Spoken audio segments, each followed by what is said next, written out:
Actually, now we have most people. There might still be a couple more, so I think it's a good time to get started. And just to go over what we'll be talking about, I think usually we do take about an hour for the webinar, and I think that's kind of what it will take tonight. But if we do go a little shorter, a little longer, I hope that that's okay. We'll start off with our ANAB audit results from 2019 and some lessons learned from those results. Then the main topic of the webinar will be remote auditing. So we will be implementing a new set of work instructions and guidelines for conducting remote audits in 2020. So we'll be going over that for most of the webinar. And then I would also like to show you a demo of our new TRC certificate. We've redesigned our certificate and added some new technology to it for verifying the validity of the certificate. So I'd like to show that off if you haven't seen it already, and also just briefly touch on the IAF Cert Search database, which is now live, and TRC will be participating in putting our certificates in the database. And then lastly, Exemplar Global is launching in 2020 a new auditor certification program for certification bodies. So I just like to briefly go over what that program is and also see if there is any interest from you all for TRC to participate in the program. And again, if there's any questions, please just feel free to unmute yourself and ask, or use the chat. But just please bear with me, as it is only me, and usually Emily and myself are doing this together, and one of us can kind of take care of the questions while the other's presenting, but I'll have to handle everything tonight.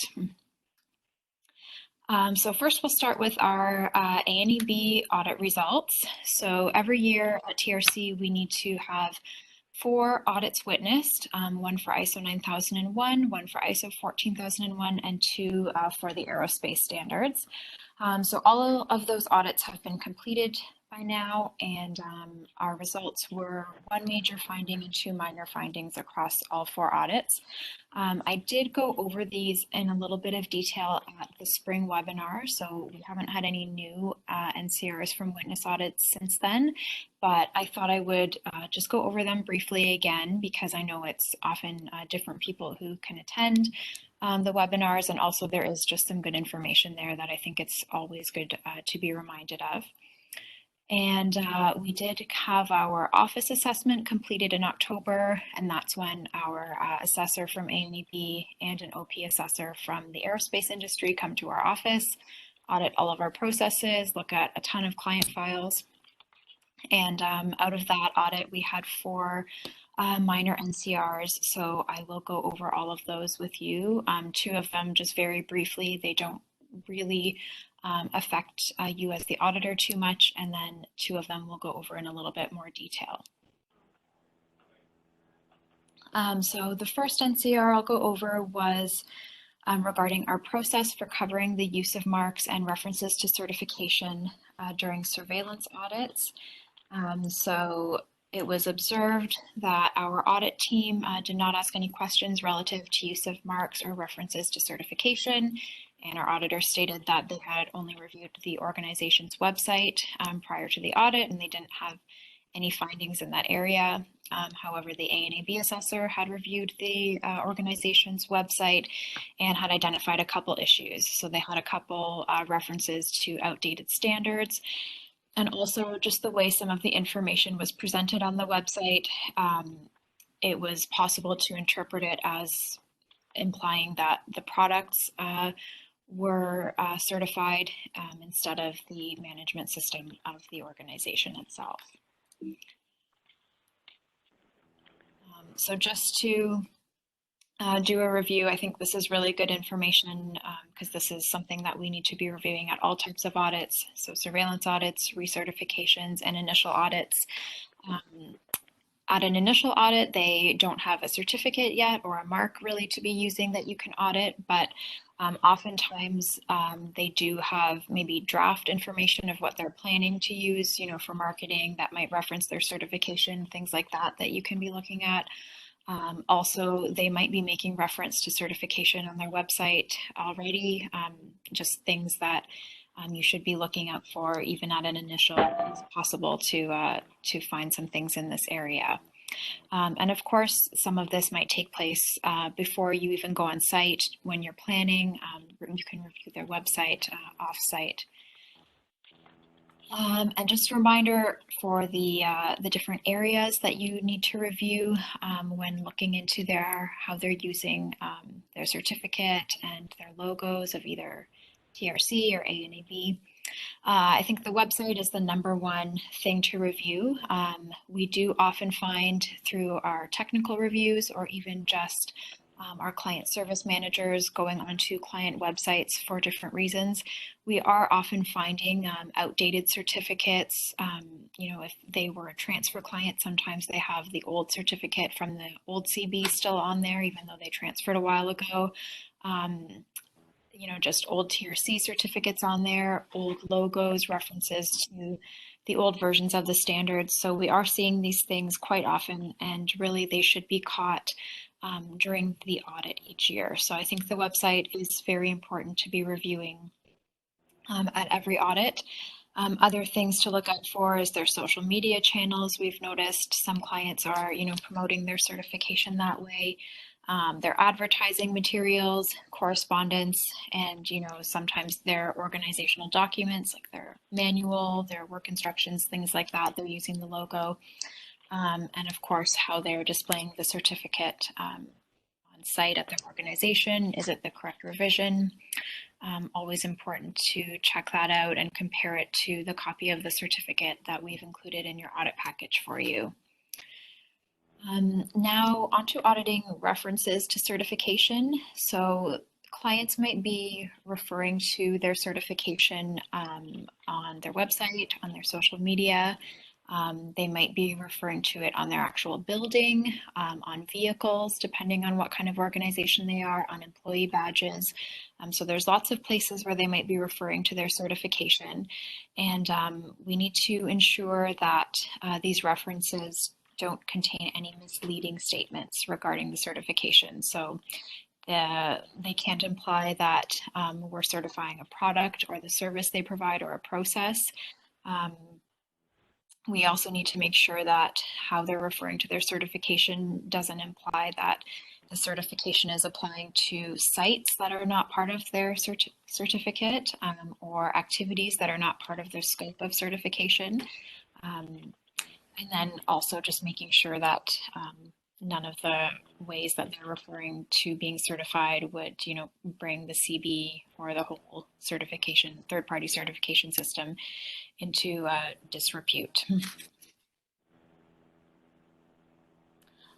So I think that was just a good reminder of auditing marks, logos, references to certification. It's something that is often coming up, and ANAB has been focusing on this for a while, and I think that's going to continue for sure. So the next NCR that came up as a result of our witness is only to do with the aerospace standards. And this was just very straightforward. The auditor simply forgot to verify the organization's OASIS database administrator, and that is a requirement to verify that at every audit. So what we did is we have added an item to our Form 72, which is a checklist we use for aerospace audits. We added an item regarding that verification on there to make sure that the auditor is triggered to do that at every audit, and also that the technical reviewer is triggered to check that that's been verified and recorded in either the audit report or on the QMS matrix. That's fine too if you want to record it there. The next NCR was classified as a major because it was a repeat finding. We had had this issue before in another audit last year. and the auditor failed to sample sufficiently during a recertification audit and accepted verbal evidence without documented verification in some cases. This one I'm not going to get into too much detail on because we did really focus on this in the last webinar when we went over the training on ISO 19011 on that standard, and we did really focus on the requirements for sampling, for verifying audit evidence. So I won't touch on that again really, but if you are interested in that information and you didn't attend the last webinar, just reach out and I can send you a recording or I can send you the slides and you can have that information. So now moving on to brand new information, the results of our office audit. The first NCR we received is again only to do with aerospace, and it had to do with the upload requirements for the OASIS database. So we're required to publish audits in the OASIS database within 90 days after the on-site visit date for surveillance audits. And it was discovered during our audit that there were 4 instances where we didn't meet this requirement. Our investigation into this NCR revealed that most of the time it was out of our control. So there were a couple instances where an auditor had a medical emergency and they were delayed in submitting their audit documentation. There were a couple times where the technical review process took much longer than our targeted time frame. And that kind of covered these instances where we didn't meet the requirement. So just a reminder, as auditors, it is really important that you respond within our targeted timeframes so that you submit your audit documentation within 7 days. If we do go back to you as a result of an administrative review or a technical review and ask for some additional information or corrections, it is really important that you respond to us within a week if possible on those, just because if sometimes there is back and forth and it takes a little while, and the longer each thing gets pushed out, the harder it gets for us to meet this requirement, and it is something that the industry expects and that we are audited against. So that's the way that you all can help us out with this one. But overall, most of the time it is areas where it's just beyond our control, and that's why that was happening. The second NCR, again, doesn't really have any impact on you as auditors. They found that we had not updated a client contract when a client had changed the address of one of their locations. We hadn't issued an updated contract with the updated address. This was really just a one-off where it was completely an oversight. Our process does have us do this. And really, as auditors, there's nothing there's no way really for you to impact this. So this was purely kind of a back office thing, and it's been corrected. Moving on to the next two, these two are areas where as auditors, this might change how you are auditing a little bit. So the first one is only to do with aerospace. So this requirement doesn't apply to ISO 9001 or ISO 14001 audits. It's specific to the aerospace standards. So it was found that our audit process is not consistently considering all shifts covered by the organization's processes. And the requirement comes from the 9104-1 document 822F. Auditing of the entire AQMS standard on all shifts is required for initial and recertification audits. We were doing that and enforcing that. For surveillance audits, the planning shall include coverage of multiple shifts when the audit plan activities occur across multiple shifts.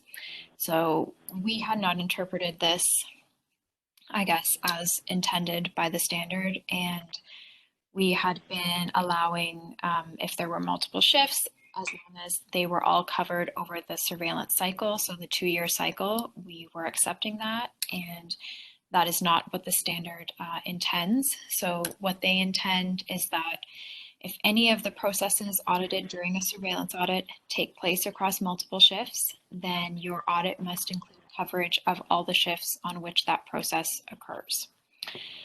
So this is a new interpretation to us, something new that we need to be looking for during technical reviews and enforcing.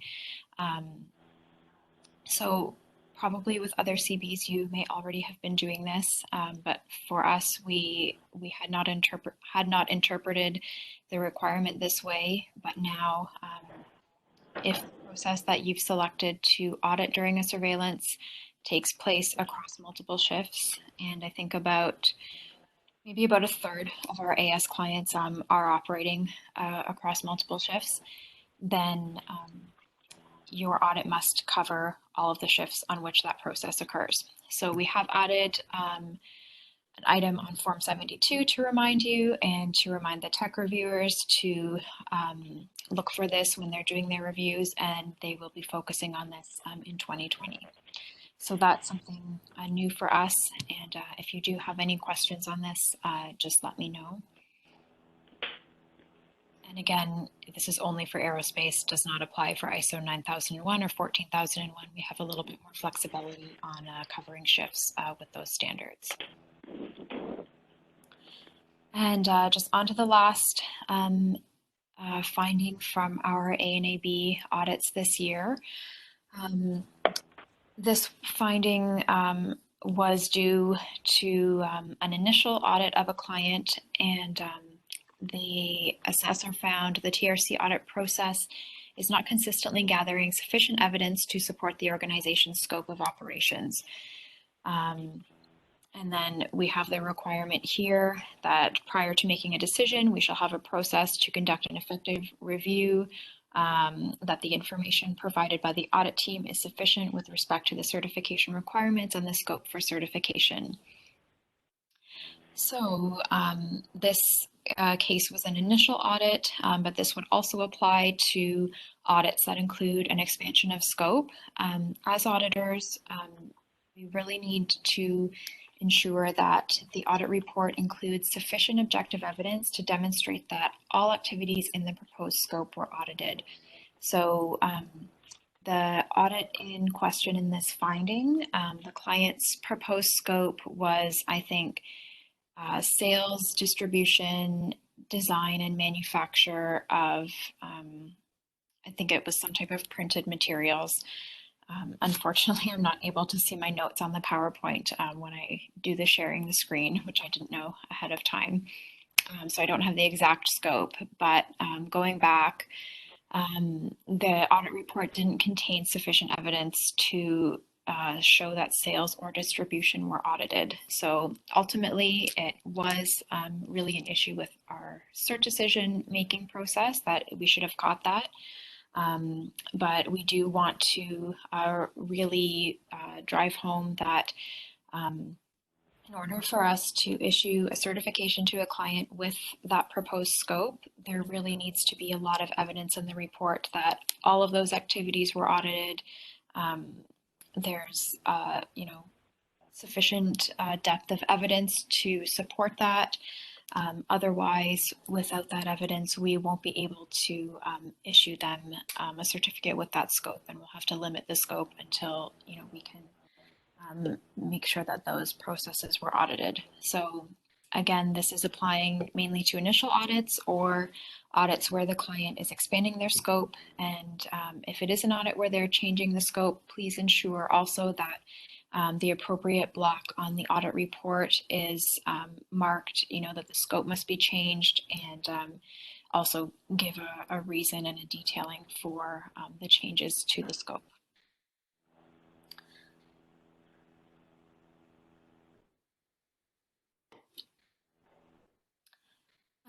So that brings us to the end of our audit results.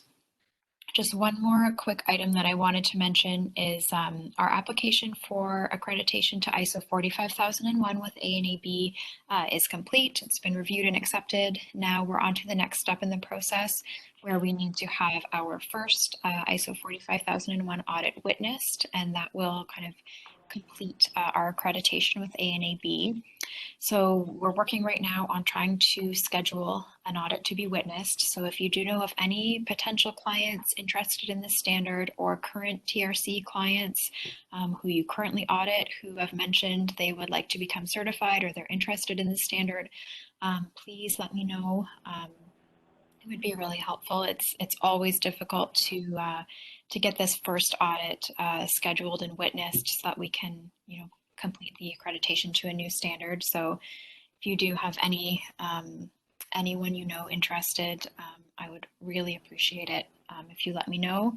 Also, if you've taken the lead auditor training for 45001, or if you're a certified auditor, if you're interested in auditing to this standard and you haven't reached out to me already, please let me know.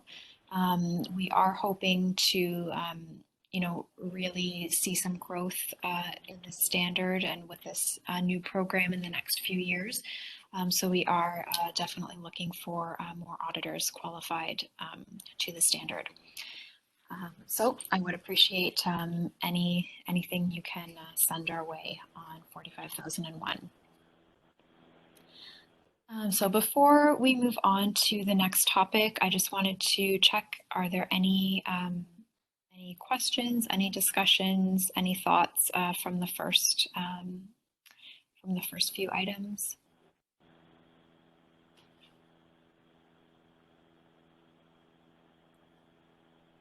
Okay, I don't see any notifications in the chat. I think everyone seems good, so we'll just move on now to remote auditing.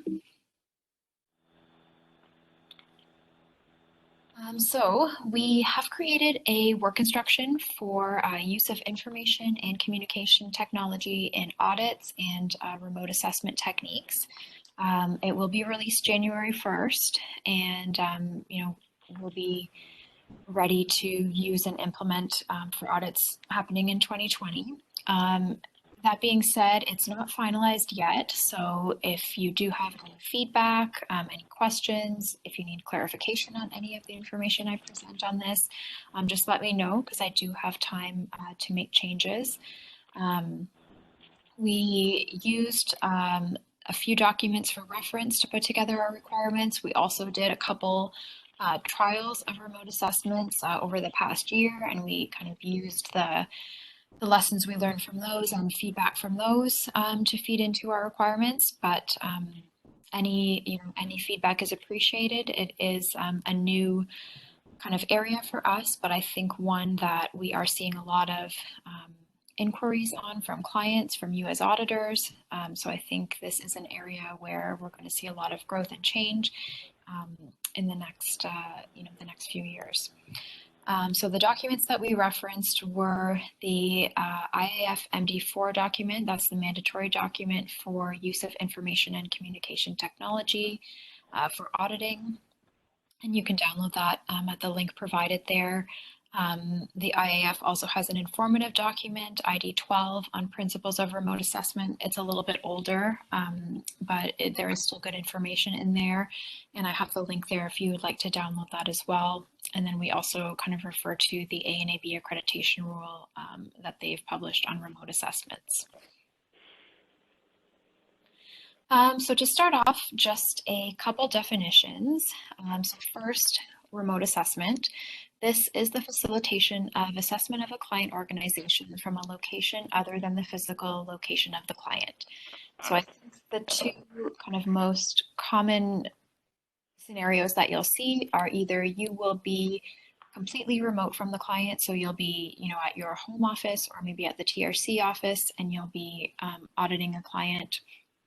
Or you might be at the head office of a client who has multiple locations, and you might be auditing one of their other sites remotely from the head office. I think those are kind of the two main scenarios that we'll see when we talk about remote assessments. Information and communication technology, or ICT, is the use of technology for gathering, storing, retrieving, processing, analyzing, and transmitting information. It includes software and hardware such as smartphones, handheld devices, laptops, desktop computers, drones, video cameras, wearable technology, that would be like Google Glass, something like that, artificial intelligence, and others. And ICT may be appropriate for auditing both locally and remotely. I'm sure you all are already, using your smartphone if the client allows it, or your laptop when you're auditing on site. And then, of course, some of the other things, like webcams, will be more used when you're auditing remotely.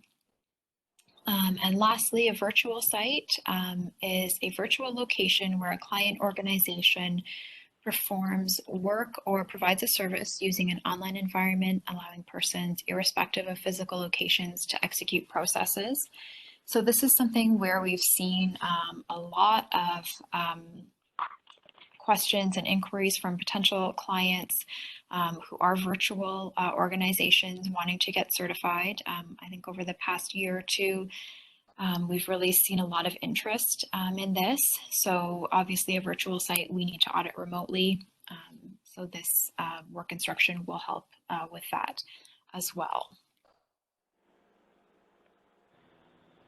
So to start off, we do have some criteria for the types of situations where a remote assessment may be considered for use. And then also there are some circumstances where it would not be appropriate to use a remote assessment. So this is kind of how we would start the process of thinking about if a client is a potential candidate for a remote assessment.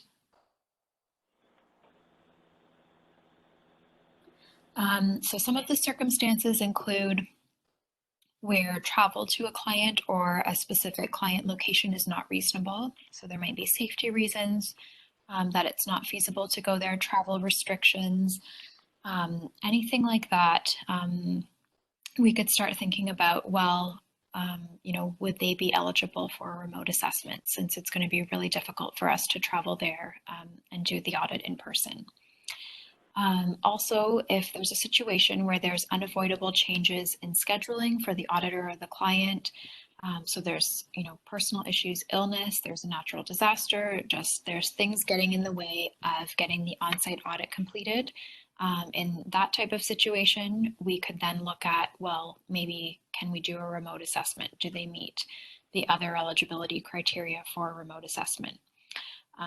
So kind of these situations on this slide and the next slide would be situations if you encounter them as the auditor, you could contact us to see, I'm having a lot of trouble or it's going to be really hard to get there. Can I do a remote assessment? Can we look into that for this client? So these would kind of be your triggers to start that process with us if it's something that you think would be appropriate. Another thing that the client will need to have in place in order for us to do a remote assessment is implementation of their management system, where all of their records, data, etc., can be reviewed at any site despite where the work is being performed. So they need to have good electronic records that can be accessed, anywhere and not just at their physical location. Also, we need to determine that the activity would have a low risk level. So some clients, their management system might just be too high risk, due to the product they're manufacturing or, the processes that they have in place. And we might just need to go on site, but, for lower risk activities, we can likely look into a remote assessment if that's warranted. Some other circumstances are, and these things do come up kind of more often than we'd like maybe, but an activity planned for the on-site audit cannot be completed, and extending the on-site audit is not the best resolution. So, maybe something came up with the client and you had to spend a lot more time in one area and you're not able, and it's a recertification, so you need to cover everything, but just due to some things that happened during the audit, you're not able to audit, one process, maybe sales. And instead of, rebooking your flight, extending your stay, maybe the best solution is to contact the office and see if you can end the audit as planned on site, and then we'll schedule a remote assessment for that final process or those activities that you weren't able to cover on site. Another situation that's common is a follow-up audit is required, but some of the standards, the NCR closure timeframe is not that long, and it is difficult with everyone's schedules to get another on-site visit booked, especially if there's travel involved. Maybe we should set up a remote assessment in that case. So that would be another case where we could look into that. In situations where we have an auditor who's already familiar with the management system, its practices, and who's been to the client before, that's also another good candidate for remote assessment. We're looking for clients who have mature, stable systems, who have a history of conformity, and if we have auditors who are already familiar with the client, who've been there many times, it really does make it much more likely that it will be appropriate to conduct a remote assessment there. And then lastly, investigation of complaints. I think most of the time in these situations, we are starting with remote off-site investigations for complaints and only going on-site if we just can't resolve everything or we're just not able to investigate properly remotely. And then the circumstances where we really cannot use a remote assessment and we must go on site. Those include when the client organization has a history of nonconformance. So as I mentioned, we're looking more for stable systems with a history of conformance, mature systems. Those are the candidates that we will consider for remote auditing.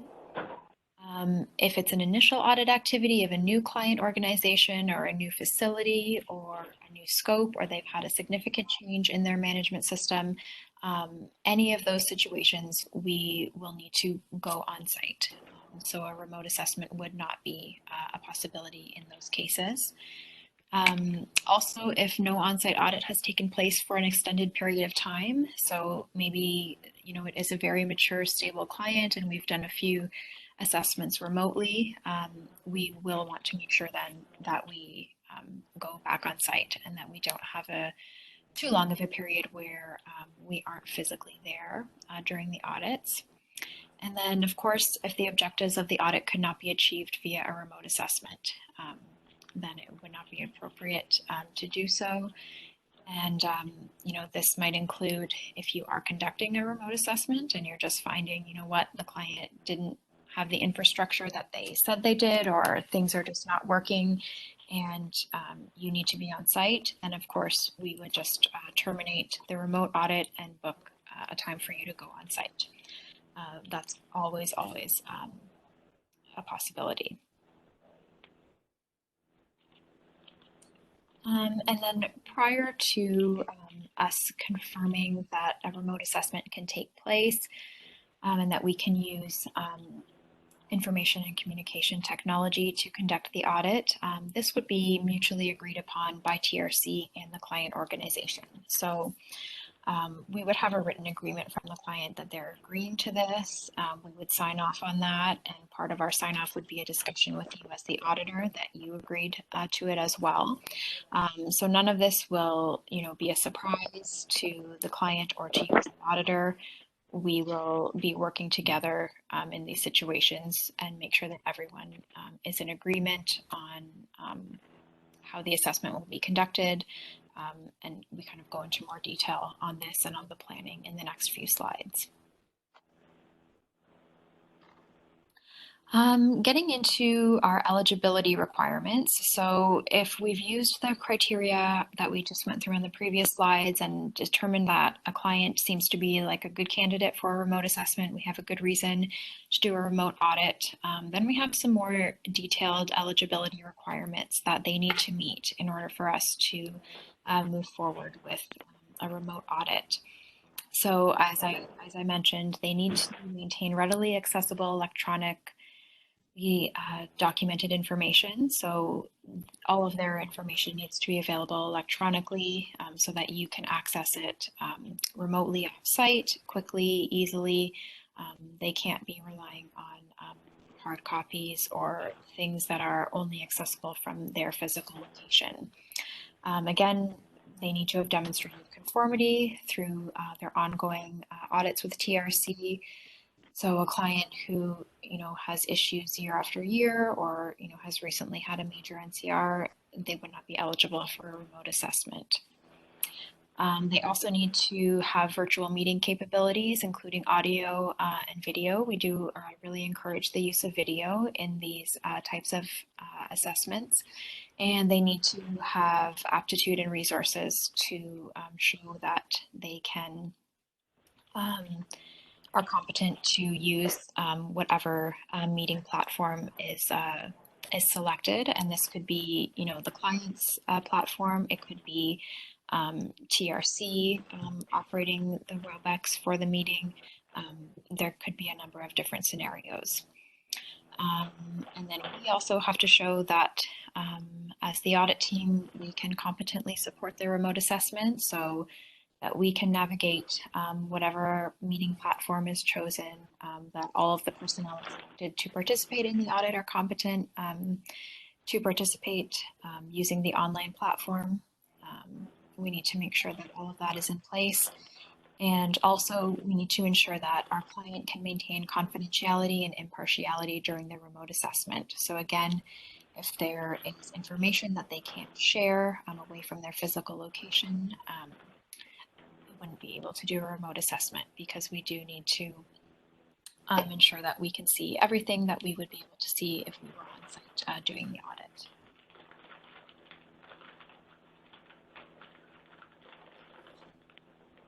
Some more requirements include support if there's any difference in time zones. So because you might physically be in much different parts of the country, we need to make sure that the scheduling is agreed upon ahead of time with regards to different time zones. So will someone start a bit earlier? Will someone start a bit later in their time zone to make everything work? We need to be open and agreeing on that in order to proceed with a remote assessment. Also, if there are any language issues that we need to be aware of, if we're auditing somewhere in a different country and we need the support of a translator, we would need to make sure upfront that that can be arranged, and that we would still be able to conduct an appropriate audit using the translator. Also, we always need to make sure we have a contingency plan for completing the assessment if the virtual meeting doesn't support the audit activities. So, sometimes there are technical difficulties, or maybe once you get into the audit, you realize that they really can't, show you everything that you should be able to see and that you would be able to see on site. So we would need to make sure that we schedule the audit in such a way that if we did have to go on site, we would be able to without jeopardizing the client's certification. And then lastly, some standards do prohibit the use of remote assessments. For example, ISO 45001 limits remote assessment techniques to reviewing documents and records and interviewing staff and workers, but process control and risk control cannot be audited using remote auditing techniques. You need to be physically on site to audit those requirements. So that's always a consideration. Different standards will have different requirements for the use of remote auditing. So as part of our new process at TRC, we have developed a new form. It's a supplemental information form that you'll receive in the audit package for audits that will be conducted via remote assessment. On this form, we will have identified risks and opportunities that might impact the audit.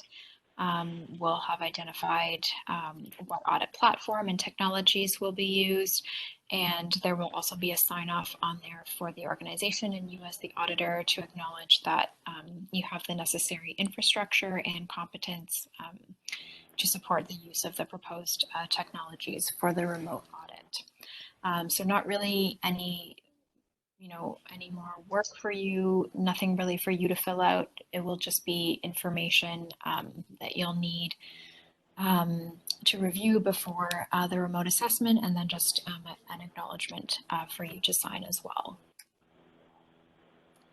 And it is important to remember that the remote assessment process follows the on-site audit process. So it's the same process, including planning, how you conduct the audit, the recommendation process, reporting, NCR management. All of the records required for a remote assessment are the same as the records we require for when the audit is conducted on site. So it's the same audit plan, the same audit report.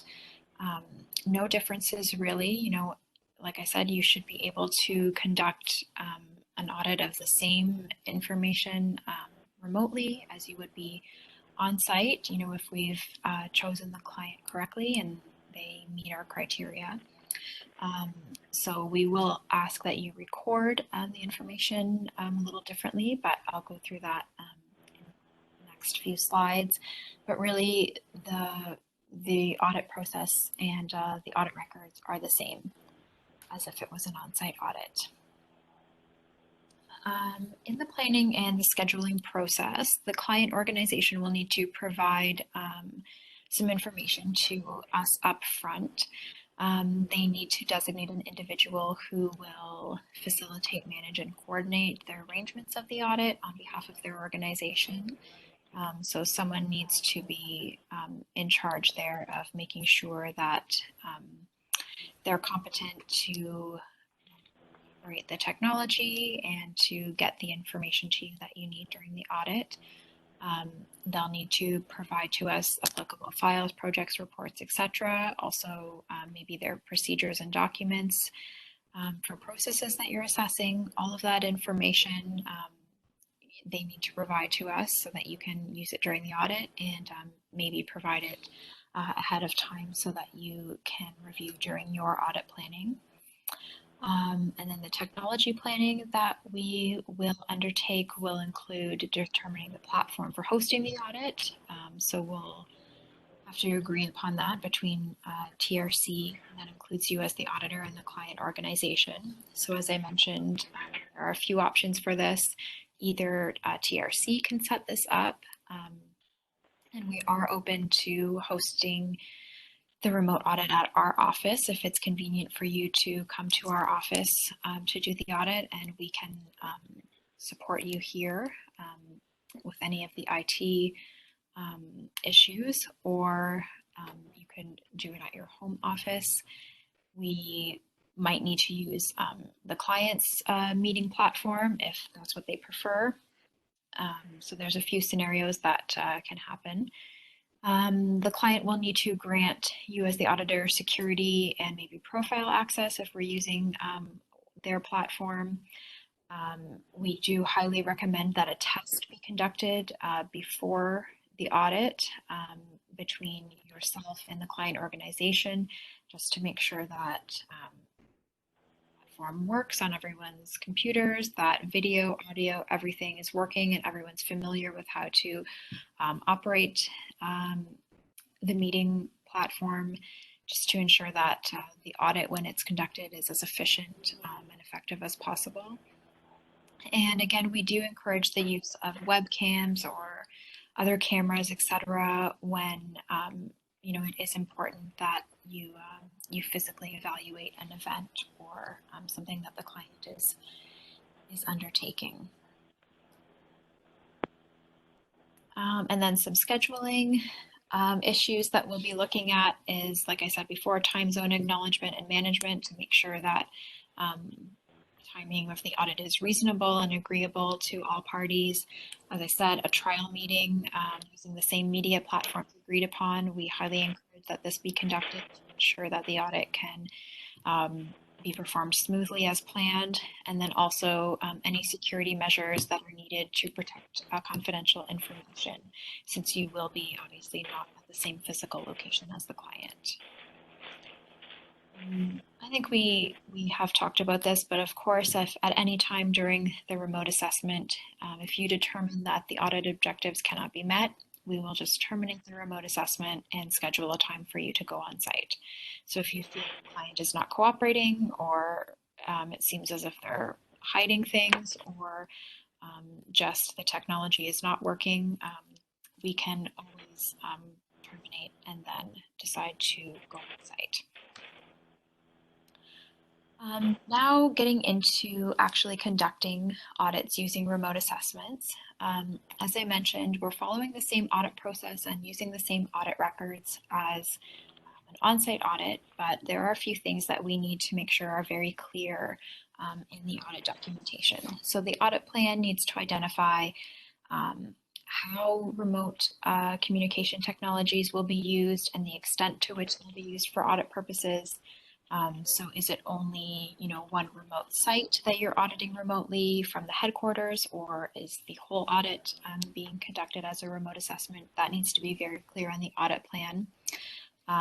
If during the audit you are not able to review something or a complete determination is not able to be made, you need to record that in the audit report.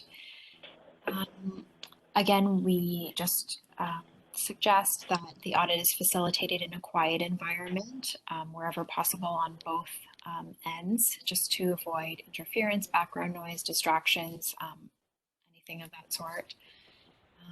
The audit will follow the normal audit plan and processes, but it is really important that during this type of assessment that both parties, really make an effort to confirm what they heard, what was stated and read throughout the assessment, just because not being in the same physical space, it is a little bit different, and it is important that we are confirming the information that we received and making sure that both parties are on the same page.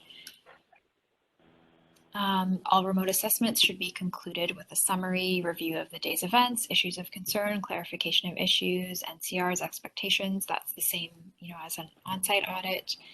Again, making sure that appropriate measures are taken to safeguard confidentiality of information.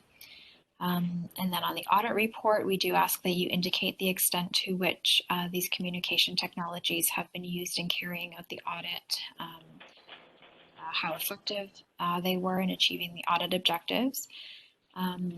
So it is important that the audit report is very clear, which technologies were used, how they were used, how the audit objectives were achieved. That is very important. And then following completion of the audit, you should confirm deletion of any confidential documents, images, recordings, etc. that were shared directly with you throughout the course of the audit. So maybe the client had to email files directly to you or transfer them to you in some way, and it is very critical that we confirm that this information was deleted and that it's not maintained on your system.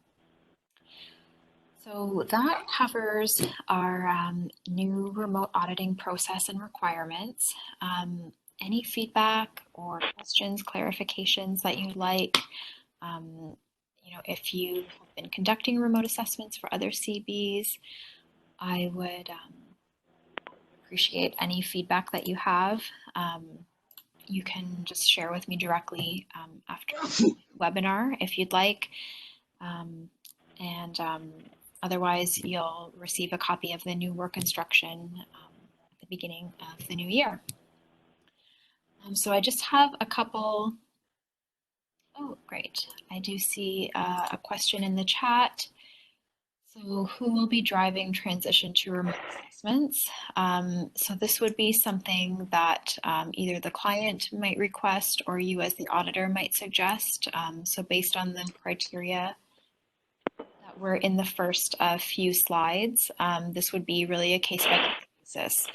So, maybe it is an area, the client's located in an area where travel is very difficult. So we investigate whether they would be a good candidate for a remote assessment.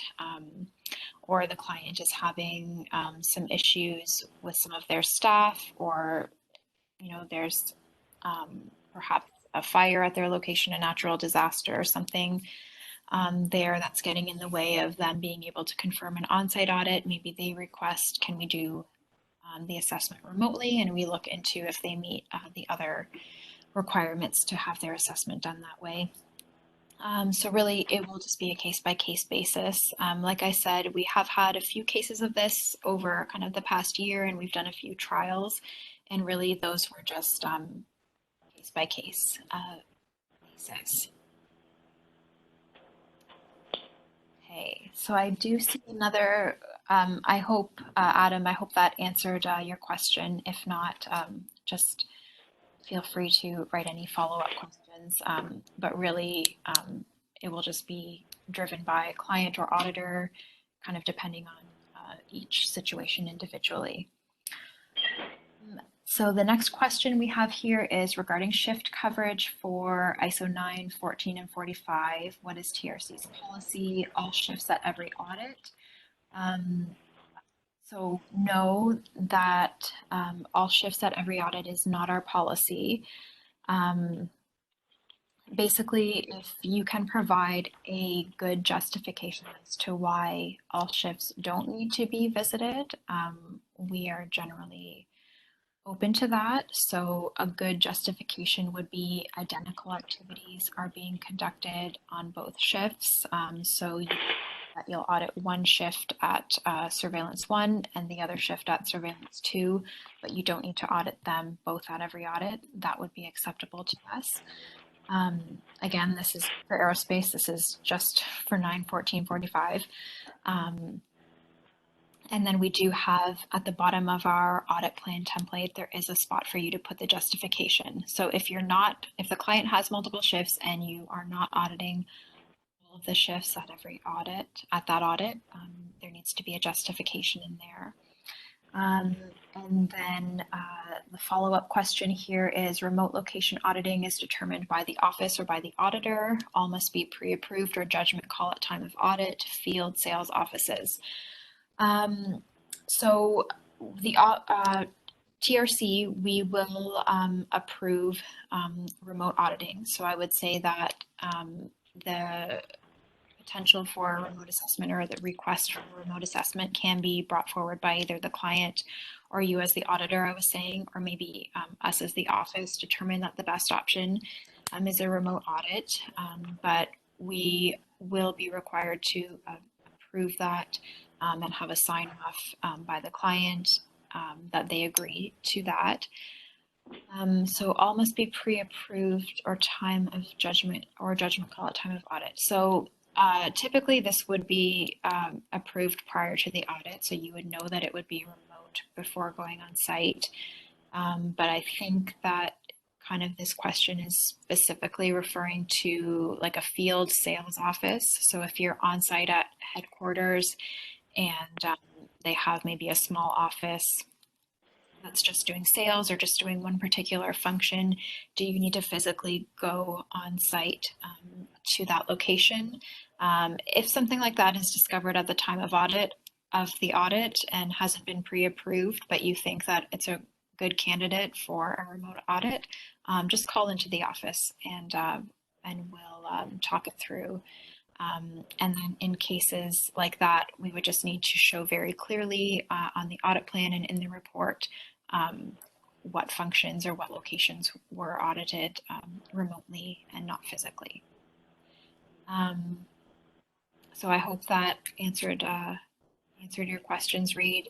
If I didn't, just let me know. If you have any follow-up questions, just let me know, either through the chat or just unmute yourself. It is getting a little lonely just me talking for so long. But we are almost done. So I just have a few other quick items to go through. So the first being our new TRC certificate. So we have a new system that we're calling Scan and Verify. So we've redesigned our certificates. They're issued only electronically now. Before, in order to control our certificates and to prevent fraud, we were physically printing out our certificates on controlled paper, but now we are issuing electronically just to improve the quality and the look of the certificate. And we've also introduced a QR code onto all of our certificates that can be used to verify the certificate. So I'm just going to take you quickly to our website where there is information on the new system. So there is a page on our website where we talk about the QR code, and we also have very detailed information on how to scan the QR code, what information it's going to show you. So it's going to show you the status of the certificate. So it will be either certified, suspended, or withdrawn. And then we have detailed information here for the clients on, you know, what is an accredited certificate, what to look for, what, how to verify a certificate. So I have included that link in the PowerPoint for you. So if you do receive any questions from clients about their new certificates, you can always direct them there. And then I also wanted just to quickly show a copy of our new certificate mark. And please let me know if you can't see anything that I'm sharing on my screen. So our clients are receiving a new mark that also includes the QR code that will link to the validity of their certificate. And then our new certificate looks very similar to the old, but as I said, we're no longer generating the certificate by physically printing it on certificate paper. It's all generated electronically. Hard copies are still sent, but the certificate itself is an electronic image. And if anyone wants to go ahead and scan the QR code and let me know how it works or what they see, it should bring you to a page on our website that has an image of the client certificate and also the status of the certificate. Please go ahead, try it out. All of the dates on the certificate that you might be looking for are located here, and then the revision date is always at the very bottom of the certificate. So just for time's sake, I'll just move on and move away from this. Like I said, there's all the information on our website about the new certificate and about how to use the QR code. The next thing I wanted to quickly go over is the IAF Cert Search database. So I do have the link there in the slides, and this is the exclusive global database for accredited management system certifications. So I think the industry has been wanting this for a long time. I can't tell you the number of times I get organizations asking, how do I know if a certificate is accredited? How do I know if it's valid? Is there somewhere I can look up ISO certificates? And there never was until now. So the database is controlled in that only certification bodies accredited by an AB who is part of the IAF MLA are able to upload certificates into this database. TRC is a big supporter of the database, and we will be putting all of our certificates in there starting in 2020. And I do encourage you just to take a look on the database. This is what it looks like. You can search for companies by name or certificate number, and the information that comes up is limited in such a way so that people aren't going to be able to use this, you know, to take clients from other CBs, to generate lists for marketing purposes. It's pretty controlled, and you know, you can't do limits the amount of searches you can do each day, things like that.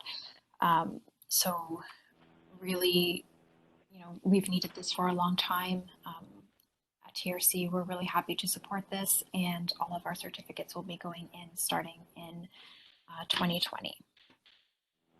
And if you do want any further information on the Cert Search database, just let me know. I do have some training information that I can send over. Oh, okay. I just got a notice that I have cut out no volume. Can anyone confirm? Can they hear me or not? I can hear you. This is Bert. Okay, perfect. Maybe I just moved myself a little bit further from the mic. We only have a very few slides left to go anyway. Okay, so as I was saying, if you want any more information on Cert Search, they have some great videos and training that I can send you. Just let me know. So the last topic I wanted to go over, this was more kind of Emily's topic, but I'll do my best here, is a new program that Exemplar Global is launching for auditor certification starting next year. So it's a program for CBs that they're starting. So what they'll do is Exemplar will audit our process for approving auditors. So our process for approving you for IAF codes, you know, all of those documents that you need to fill out for us, everything you need to provide to us to come onto our system as an auditor. All of that, they're going to audit our process for that. And once they approve our process, they will issue all of our auditors TRC Exemplar certificates for a cost of $99 US. You would get a certificate for each standard that you audit to, and it would be a continuous certification. So it would eliminate the recertification process every 4 years that you currently have to go through with Exemplar. There are quite a few benefits to this for you as an auditor. So you would receive access to all of the Exemplar Global webinars, online events, online resources, including their Auditor Online website, their job board, their social community of auditors and assessors, all their continuous learning. You would be able to advertise that you are Exemplar Global certified, all of that. Okay, I see a question. Who would the $99 be paid for, TRC or Exemplar Global? I believe it would be to Exemplar, but I will have to double check on that for you. Again, unfortunately, this was the area that Emily knows more about, but I'm pretty sure that you would be paying it to Exemplar. I will get the answer for that. So there is a lot of benefits to you as auditors. It is a bit more work for us as a certification body because Exemplar would be coming in to audit us, but we are definitely willing to do this and to participate in the program if there is interest from you as our auditors. So I'm going to hopefully put up a quick poll. If you could just bear with me a minute or so while I add the poll, and then there should be a way for you as participants in the webinar just to respond yes or no whether you're interested. This will just help us as TRC, gauge whether this is something that you guys want us to do, or if no one's interested, maybe we shouldn't do it.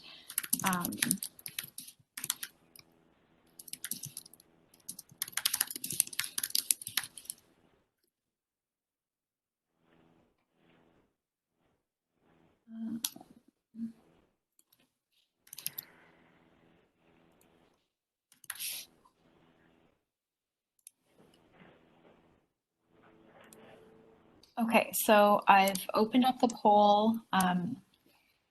If you could respond, again, it will just help us know if this is something that we should do, if it's something that we shouldn't do. I think it is really beneficial to you as auditors, and we are definitely willing to do it if the interest is there. So just let us know, and if you do want more information on it, just let me know. Again, unfortunately, this was really Emily's area, and I'm not able to probably provide all of the information that she could have provided. Oh great, I do see a lot of you have answered. It does seem like there's interest. So that's very, very helpful. Is this a TRC specific certification, or does it replace the existing Exemplar? So it would be specific to TRC because it would be based on Exemplar auditing, how we qualify our auditors. So I think theoretically, if you worked for more than one CB, you would get, and all of the CBs you worked for participated, you would get a certification associated with each CB that you work for. Again, I might not be explaining that correctly, but it would definitely be specific to TRC. So I think if you work for multiple CBs and they were all participating, you would get certifications specific to all of those CBs. But again, I'll look into that, and if I'm incorrect on that, I'll send out a clarification.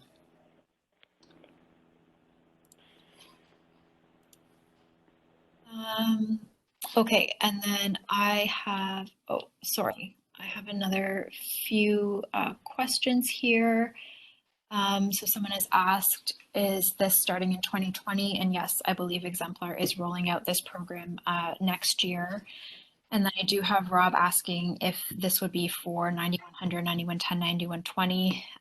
And no, sorry, I should have clarified. This would only be for TRC. This would only be for ISO 91445. Probitas, Rob is right, is the only CB, I think, in North America for the AS standards. So AS would not be included in this program. This would only be if you're doing ISO 9, 14, or 45, and you would get a certification for each standard that you do with TRC. Okay, so I have gone a little bit over my target, but we are ready to wrap up. I'll just leave a little bit more time for any other questions or discussion. Again, just roll into the chat or just shout out your questions if you have anything. But I did also want to really thank everyone on behalf of Emily and myself and everyone at TRC. Really thank you for another great year. We really enjoy working with all of you. We want to thank you for all of the work that you put in for TRC, and looking forward to another great year in 2020, and wishing everyone very happy holidays and happy new year from all of us here at TRC. And I haven't seen any other questions or discussions rolling in, so I probably will just end the webinar. And just a reminder that we will be sending out the slides and a certificate of attendance for the webinar within the next couple of weeks. It might be maybe after the holidays, I'm not sure, but you will be receiving that. And we also have a recording of the webinar. I can't remember if we always send that out or if that's only by request, but you will for sure get the slides and your certificate within the coming weeks. So I just see some nice Merry Christmas messages, and I just want to thank you all for attending. Most of you did respond to the poll. Seems like there is some good interest there. And I think that about wraps it up. So again, thank you everyone.